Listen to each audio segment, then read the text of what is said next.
Everyone, मैं हूं CA चेतना। इस वीडियो में हम डिस्कस करेंगे ऑनलाइन गेमिंग टीडीएस के बारे में। बहुत सारे टैक्स पेयर्स हैं जो ऑनलाइन गेमिंग में डील करते हैं और उनको अपना टीडीएस भी डिडक्ट कराना होता है, क्योंकि income tax act section 94(b)(a) के अकॉर्डिंग आपको 30% टैक्स डिडक्ट कराना होता है ऑनलाइन गेमिंग की विनिंग्स पर। तो यहाँ पर टैक्स पेयर का हमेशा एक क्वेश्चन रहता है कि क्या ये जो टैक्स मैं डिडक्ट करा रहा हूँ उसका रिफंड क्लेम कर सकता हूँ।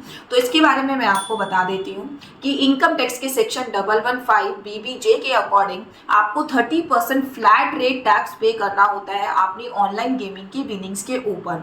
यही नहीं, इसके ऊपर एक्स्ट्रा आपको 4% सेस भी पे करना होता है।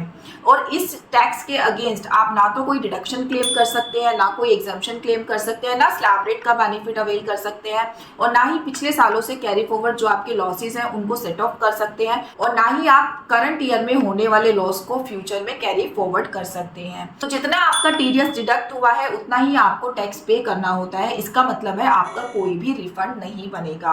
तो यहाँ पर टैक्स पेयर पूछता है तो फिर तो मैडम हमें रिटर्न ही नहीं फाइल करनी चाहिए, रिफंड तो हमारा बनता नहीं है। तो इसके रिगार्डिंग मैं आपको बता देती हूँ कि गेमिंग की इनकम हो या फिर लॉस हो, चाहे इनकम आपकी 1 रुपये की क्यों ना हो, आपको अपनी टैक्स रिटर्न जरूर फाइल करनी चाहिए। इसके लिए आप अपना ITR 2 फॉर्म यूज कर सकते हैं, और इनकम फ्रॉम अदर सोर्सेज में आपको ये इनकम को शो करना होता है। अगर आप अपनी इनकम को नहीं दिखाएंगे, अपनी रिटर्न नहीं भरेंगे, तो फ्यूचर में आपको इनकम टैक्स डिपार्टमेंट की तरफ से नोटिस फेस करने पड़ सकते हैं, क्योंकि आप ऑनलाइन गेमिंग करते हैं। ये इन्फॉर्मेशन ऑलरेडी आपके AIS, TIS और 26AS में मेंशन होती है। इसी तरीके की नॉलेजेबल वीडियोस के लिए टैक्समूथ को लाइक एंड सब्सक्राइब करना ना भूलिएगा।